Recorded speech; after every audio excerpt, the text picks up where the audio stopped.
dear students of class 10th,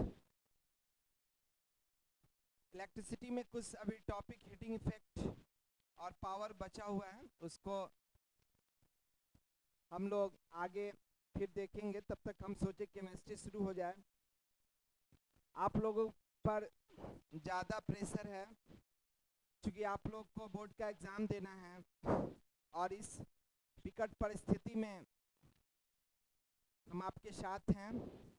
आपका जो भी प्रॉब्लम हो आप शेयर करें। बहुत सारे स्टूडेंट भेजते हैं, सॉल्व होता है उसका, तो आप अपने से भी खुद पढ़ें उसको और जहाँ प्रॉब्लम हो उसको पूछें। लेकिन यह ज़रूर याद रखें कि एक माध्यम यह है अभी लाइव क्लासेस, इसके थ्रू ही आपको बेनिफिट उठाना है, इसमें आप कंजूसी नहीं करेंगे, ठीक है। यह मेरा आग्रह है आपसे। आप ज़रूर इस वीडियो को देखते हैं तो फिर आप बनाइए, पढ़िए उसको, ठीक है। क्योंकि चैप्टर कुछ कुछ निकला रहेगा ना, तो आप पर लोड कम रहेगा, ठीक है। क्योंकि खुलते ही हो सकता है 1 महीना में हाफ ईयरली एग्ज़ाम आ जाए, ठीक है, और उसके बाद फिर हाफ ईयरली के बाद का शुरू हो। तो हम सोचे कि उसके पहले वाला चैप्टर जो भी है उसको ज़रा निकाला जाए। तो आप अभी आज हम केमिस्ट्री का फर्स्ट चैप्टर शुरू कर रहे हैं, chemical equation and reaction and equation, ठीक है, केमिकल रिएक्शंस एंड इक्वेशंस। तो इसको पढ़ने के पहले आप ज़रा पीछे लौटिए 7th क्लास। 7th क्लास में आप पढ़े होंगे chemical change, physical change. Chemical change में क्या बताया गया था? केमिकल चेंज में नया सब्सटेंस बनता है, नया प्रॉपर्टीज लिए हुए। आप 9th क्लास में कंपाउंड का डिफिनीशन पढ़े होंगे। जब 2 या 2 से ज़्यादा एलिमेंट मिलता है, व्हेन 2 और more than 2 elements combine together in a fixed ratio by mass, then compound is form. Compound जब बनता है ना, तो उसमें नया प्रॉपर्टीज ली हुई। अब वाटर बना तो वाटर में ना तो हाइड्रोजन का प्रॉपर्टीज है ना ऑक्सीजन का प्रॉपर्टीज है। उसी तरीके से सोडियम को अगर ऑक्सीजन से जलाते हैं तो Na2O बन गया या नया कंपाउंड बन गया, इसमें अब सोडियम का प्रॉपर्टीज नहीं रहा। तो वही बात केमिकल चेंजेज में, chemical changes those permanent changes in which new chemical substance are form. क्यों? तो वहां नया सब्सटेंस बनता है, उसमें नया बॉन्ड का फॉर्मेशन होता है। बॉन्ड क्या होता है? The force which hold the atom together in a molecule is called bond. तो वहां नया बॉन्ड बनता है, new chemical properties are called के। In physics, physical changes, no new chemical substances are form. There occurs only change in physical appearance और physical states. जैसे water को freeze किया, क्या बन गया? आइस में कन्वर्ट हो गया। तो वहाँ आइस का भी फार्मूला तो H2O ही होगा ना, वहाँ पर कोई नया सब्सटेंस तो नहीं बना, उसका फिजिकल चेंजेस आ गया, स्टेट में चेंजिंग आ गया, ठीक है, तो नया सब्सटेंस नहीं बनता। अब आइए केमिकल रिएक्शन किसको बोलते हैं? तो the process by which one or more substances transform into new substances is called chemical reaction. The process by which one or more substances, एक या दो सब्सटेंस आपस में मिलकर क्या बनाता है? नया सब्सटेंस बनाता है। इसको क्या बोलेंगे? Chemical reaction. The process in which old bond breaks. आप ऐसे समझे इसमें कि जैसे कोई रिएक्शन में, जितना भी रिएक्शन आप देखते हैं, उस रिएक्शन में जैसे C+O2 है, यहाँ CO2 बना, तो क्या यह O2 इसके साथ मिल गया? नहीं, यह बॉन्ड है, इसमें कोवेलेंट बॉन्ड है, या पहले टूटता है तब यह कार्बन से रिएक्ट कर CO2 बनाता है। N2 + H2, ये पहले बॉन्ड ब्रेक करता है, नाइट्रोजन टू डिसोसिएट होगा नाइट्रोजन नाइट्रोजन में, हाइड्रोजन फिर डिसोसिएट होगा और तब जाकर NH3 बनता है, अमोनिया बनता है। तो ओल्ड बॉन्ड टूटता है, न्यू बॉन्ड बनता है। The process by which one or more, the process in which the old bond breaks and new bond are form. The rearrangement of atoms of different element takes place during the chemical reaction. Rearrangement होता है, ऐसा नहीं कि N2H2 आपस में मिल गया तब तो N2H2 हो जाता, नहीं वैसा नहीं होता है। बॉन्ड टूटता है, रीअरेंजमेंट होता है, नया सब्सटेंस बनता है, नया प्रॉपर्टीज लिए हुए, ठीक है। तो ये होता है किसमें, केमिकल रिएक्शन में, ठीक है। It means no new elements are form during chemical reactions, rather only new compound is formed. During the process, the chemical reaction, the atoms may combine with different atoms and acquire different chemical properties. For example, during the formation of water, तो hydrogen oxygen मिला, bond टूटा नहीं, यहाँ पर जो बताए हैं ना, ये ध्यान से जरा यहाँ समझिए। जैसे वाटर है, H2 प्लस O2, H2O बना, तो यहाँ पर हाइड्रोजन और हाइड्रोजन के बीच सिंगल बॉन्ड होता है, ऑक्सीजन के बीच डबल बॉन्ड होता है, ठीक है। ऑक्सीजन के आउटर मोस्ट में 6 इलेक्ट्रॉन होता है, 2 शेयरिंग में भाग ले लेता है, ये बॉन्ड है।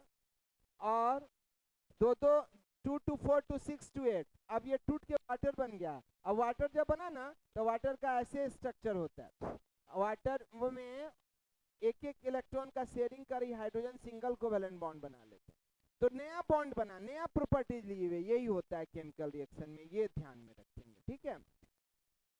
बिफोर बर्निंग, जैसे मैग्नीशियम रिबन को जलाते हो ना, ये तुम्हारे बुक में केमिकल रिएक्शन का बहुत सारा एग्जांपल दिया है। एक एग्जांपल यह भी है एनसीईआरटी बुक का कि मैग्नीशियम रिबन को जलाने के पहले उसको साफ किया जाता है सैंड पेपर से। क्यों?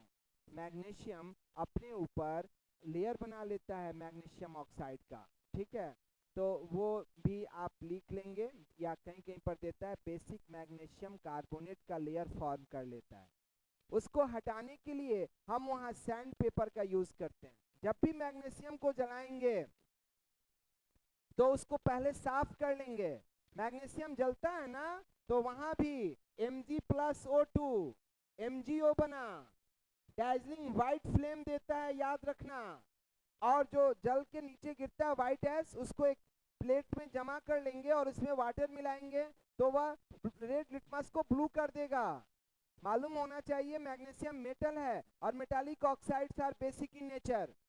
तो मैग्नीशियम रिबन को जलाने के पहले क्या बताएं कि मैग्नीशियम हाई रिएक्टिव मेटल होता है, वह अपने ऊपर बेसिक मैग्नीशियम कार्बोनेट का लेयर बना लेता है। उस लेयर को हटाने के लिए हम वहाँ सैंड पेपर का यूज करते हैं। फिर उसको जलाएंगे तो आपके बुक में सावधानी दिया हुआ है कि आप स्पेक्टेकल्स का यूज करें, काला चश्मा।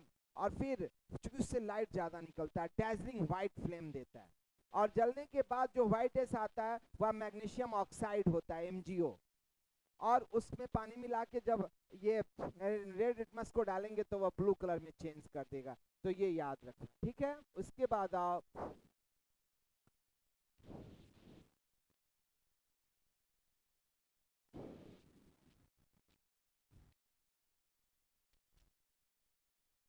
concentration of a reactant during a chemical reaction में which is measured in terms of the rate of reaction, ये concentration रिएक्टेंट और प्रोडक्ट के बारे में दिया है कि जैसे सेम चीज तो बनता नहीं है रिएक्टेंट से प्रोडक्ट में। रिएक्टेंट किसको बोलते हैं, प्रोडक्ट बहुत सारे स्टूडेंट इसमें जानते होंगे इस बात को।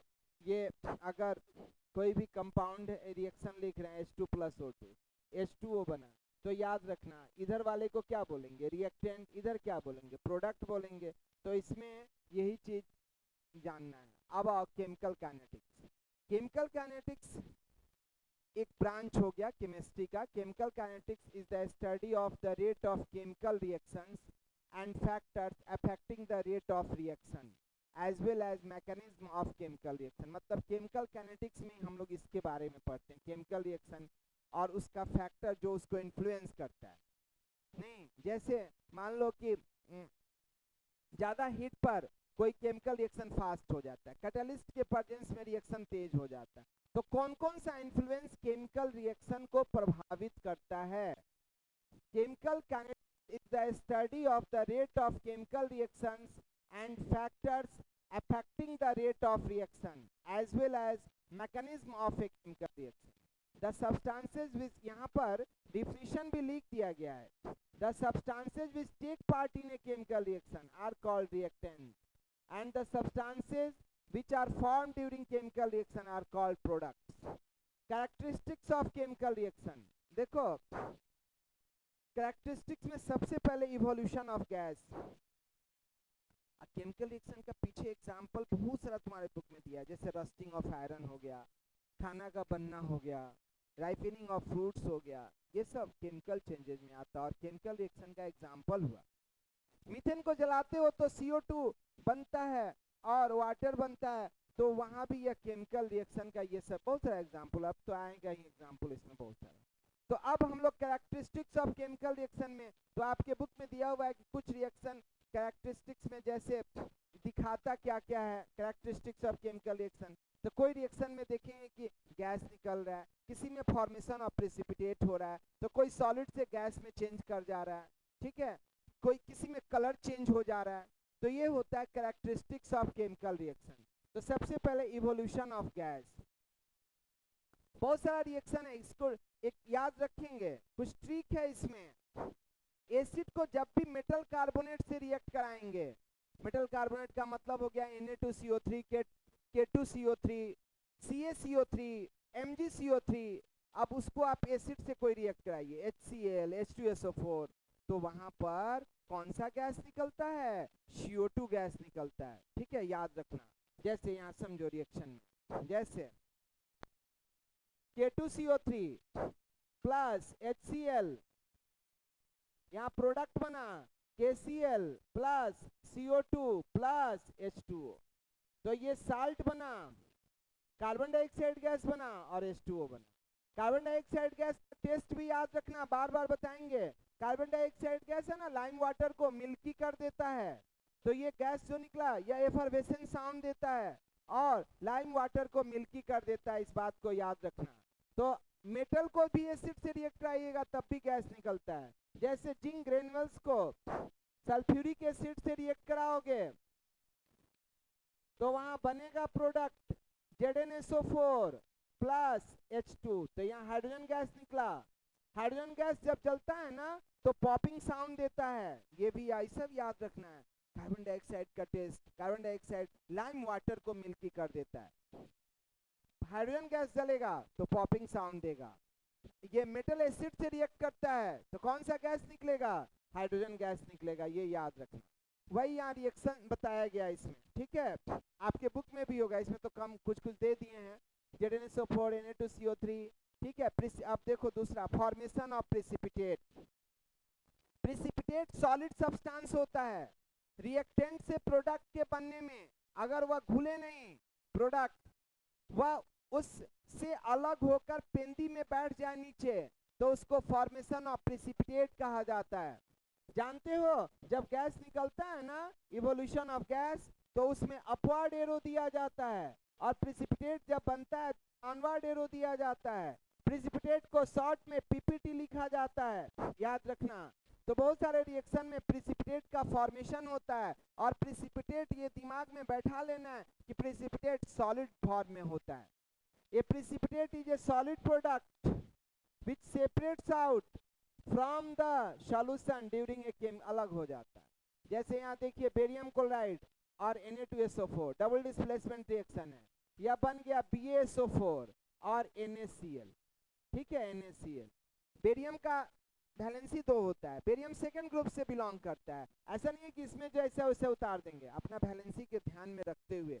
बेरियम 2 वैलेंसी, सल्फेट का 2 2 2 कट गया BaSO4, सोडियम का 1 होता है, क्लोरीन का 1 होता है, 1 1 कट गया NaCl बना। उसी तरह ये व्हाइट प्रेसिपिटेट देता है, याद रखना BaSO4। यहाँ येलो प्रेसिपिटेट PbI2 देता है। पोटेशियम आयोडाइड लीड नाइट्रेट से रिएक्ट करता है, डबल डिस्प्लेसमेंट रिएक्शन है, KNO3 बन गया और PbI2 बन गया, PbI2 येलो प्रेसिपिटेट दिया, तो ये याद रखेंगे, ठीक है।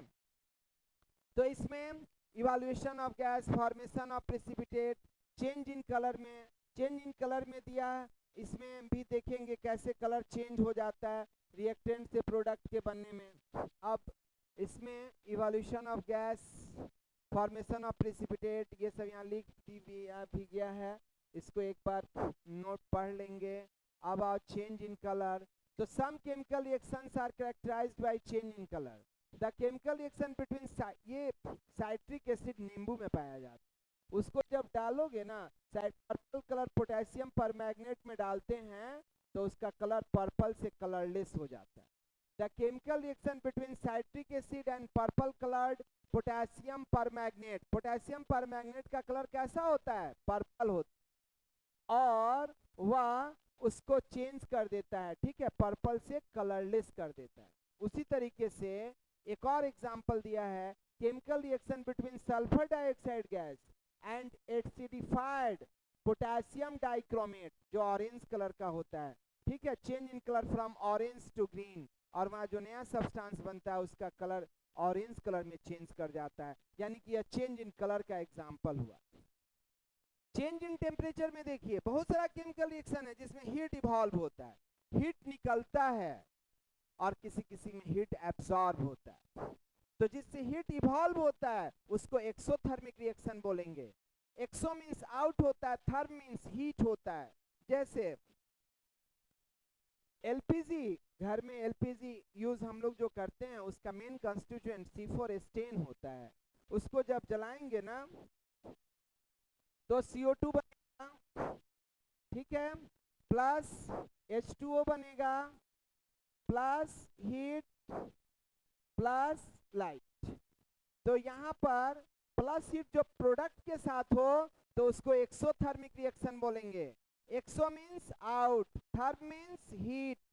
तो ये याद रखना, ये that is the example of exothermic. Endothermic में endo means in, therm means heat, जहाँ हीट एब्जॉर्ब हो, जैसे N2 प्लस O2, यहाँ प्लस हीट अगर रिएक्टेंट के साथ हो तो वह क्या होगा? Endothermic reaction. दोनों में अंतर देख रहे हैं, यहाँ प्रोडक्ट के साथ हीट है, यहाँ रिएक्टेंट के साथ हीट है। तो रिएक्टेंट के साथ हीट होगा तो वह क्या होगा? इंडोथर्मिक रिएक्शन होगा, ठीक है। तो ये चूना को पानी में डालोगे, ये बहुत इंपॉर्टेंट रिएक्शन, तुम्हारे एनसीईआरटी बुक में भी बार बार इसका चर्चा किया है। इसको चूना बोलेंगे, इसको लाइम बोलेंगे, इसको क्विक लाइम बोलेंगे, ये सब नाम है इसका, याद रखेंगे। क्विक लाइम, इसका chemical name calcium oxide, calcium oxide. जब चूना को पानी में डाला जाता है तब यहाँ यह कंपाउंड बनाता है कैल्शियम हाइड्रोक्साइड, CaOH का होल 2, कैल्शियम हाइड्रोक्साइड, ठीक है। कैल्शियम हाइड्रोक्साइड, इसी को अगर एक्वस सॉल्यूशन में रहे, ठीक है, तो इसको लाइम वाटर कहा जाता है। और इसी लाइम वाटर से जब आप CO2 को पास कराते हैं तो यह मिल्की कलर में चेंज कर जाता है, यानी कि CO2 लाइम वाटर को मिल्की कर देता है। तो some chemical reactions are characterised by change in temperature. The chemical reaction between quicklime and water to form slackline is characterized by a change in temperature. Types of chemical reaction based on depending upon the changing during reaction, the chemical reactions are broadly, तो ये तो दो type बताई दिए, कौन कौन सा? Exothermic और इंडोथर्मिक, ठीक है। तो ये अब आओ, एक है और उसमें ध्यान देना, व्हेन मीथेन इज बर्न, तो ये तो एग्जांपल हो ही गया इसमें। एक्सोथर्मिक और थर्मल रिएक्शन, इंडोथर्मिक हो गया, एग्जांपल सब बहुत सारा दिया हुआ है। अब मीथेन है, ग्लूकोज का जलना, ये भी सब बगल में प्लस हीट दिया हुआ है, ये नोट्स में जाएगा आपके पास, ठीक है।